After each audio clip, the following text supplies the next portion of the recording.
तीज व्रत कैसे आरंभ हुआ। एक बार भगवान शिव ने पार्वती जी को उनके पूर्व जन्म का स्मरण कराने के उद्देश्य से इस व्रत के महात्म्य की कथा कही थी। श्री भोले शंकर बोले, हे गौरी, पर्वतराज हिमालय पर स्थित गंगा के तट पर तुमने अपनी बाल्यावस्था में 12 वर्षों तक अधोमुखी होकर घोर तप किया था। इतनी अवधि तुमने अन्न न खाकर पेड़ों के सूखे पत्ते चबाकर व्यतीत किए। माघ की विकराल शीतलता में तुमने निरंतर जल में प्रवेश करके तप किया। वैशाख की जला देने वाली गर्मी में तुमने पंचाग्नि से शरीर को तपाया। श्रावण की मूसलधार वर्षा में खुले आसमान के नीचे बिना अन्न जल ग्रहण किए समय व्यतीत किया। तुम्हारे पिता तुम्हारी कष्ट साध्य तपस्या को देखकर बड़े दुखी होते थे। उन्हें बड़ा क्लेश होता था। तब एक दिन तुम्हारी तपस्या तथा पिता के क्लेश को देखकर नारद जी तुम्हारे घर पधारे। तुम्हारे पिता ने हृदय से अतिथि सत्कार करके उनके आने का कारण पूछा। नारद जी ने कहा, गिरिराज, मैं भगवान विष्णु के भेजने पर यहाँ उपस्थित हुआ हूँ। आपकी कन्या ने बड़ा कठोर तप किया है। इससे प्रसन्न होकर वे आपकी सुपुत्री से विवाह करना चाहते हैं। इस संदर्भ में आपकी राय जानना चाहता हूँ। नारद जी की बात सुनकर गिरिराज गदगद हो उठे। उनके तो जैसे सारे क्लेश ही दूर हो गए। प्रसन्नचित होकर वे बोले, श्रीमान, यदि स्वयं विष्णु मेरी कन्या का वरण करना चाहते हैं तो भला मुझे क्या आपत्ति हो सकती है। वे तो साक्षात ब्रह्म हैं। हे महर्षि, यह तो हर पिता की इच्छा होती है कि उसकी पुत्री सुख संपदा से युक्त पति के घर की लक्ष्मी बने। पिता की सार्थकता इसी में है कि पति के घर जाकर उसकी पुत्री पिता के घर से अधिक सुखी रहे। तुम्हारे पिता की स्वीकृति पाकर नारद जी विष्णु जी के पास गए और उनसे तुम्हारे ब्याह के निश्चित होने का समाचार सुनाया। मगर इस विवाह संबंध की बात जब तुम्हारे कान में पड़ी तो तुम्हारे दुख का ठिकाना न रहा। तुम्हारी एक सखी ने तुम्हारे इस मानसिक दशा को समझ लिया और उसने तुम्हारे दुखी होने का कारण जानना चाहा। तब तुमने बताया, मैंने सच्चे हृदय से भगवान शिव शंकर का वरण किया है, किंतु मेरे पिता ने मेरा विवाह विष्णु जी से निश्चित कर दिया। मैं विचित्र धर्म संकट में हूँ। अब क्या करूँ? प्राण छोड़ देने के अतिरिक्त अब कोई भी उपाय शेष नहीं बचा है। तुम्हारी सखी बड़ी समझदार और सूझबूझ वाली थी। उसने कहा, सखी, प्राण त्यागने का इसमें कारण ही क्या है? संकट के मौके पर धैर्य से काम लेना चाहिए।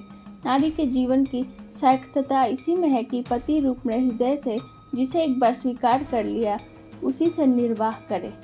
सच्ची आस्था और एक निष्ठा के समक्ष तो ईश्वर को भी समर्पण करना पड़ता है। मैं तुम्हें घनघोर जंगल में ले चलती हूँ, जो साधना स्थली भी हो, और जहाँ तुम्हारे पिता तुम्हें खोज भी न पाए, वहाँ तुम साधना में लीन हो जाना।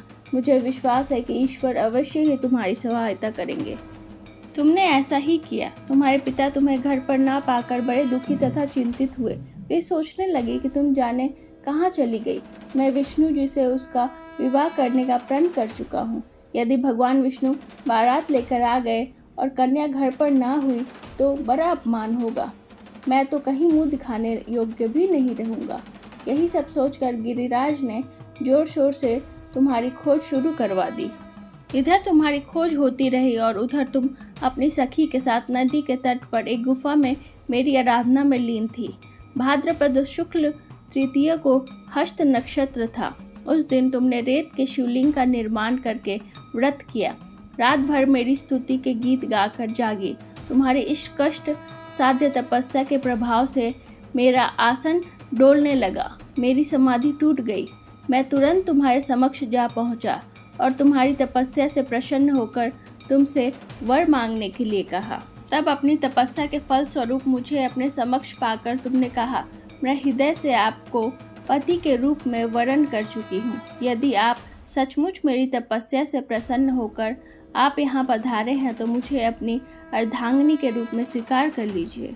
तब मैं तथास्तु कहकर कैलाश पर्वत पर लौट आया। प्रातः होते ही तुमने पूजा की समस्त सामग्री को नदी में प्रवाहित करके अपनी सहेली सहित व्रत का पारण किया। उसी समय अपने मित्र, बंधु व दरबारियों सहित गिरिराज तुम्हें खोजते खोजते वहां आ पहुँचे और तुम्हारे इस कष्ट साध्य तपस्या का कारण तथा उद्देश्य पूछा।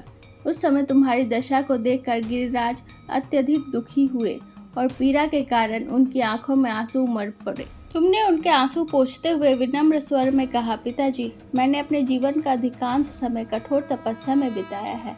मेरी इस तपस्या का उद्देश्य केवल यही था कि मैं महादेव को पति के रूप में पाना चाहती थी।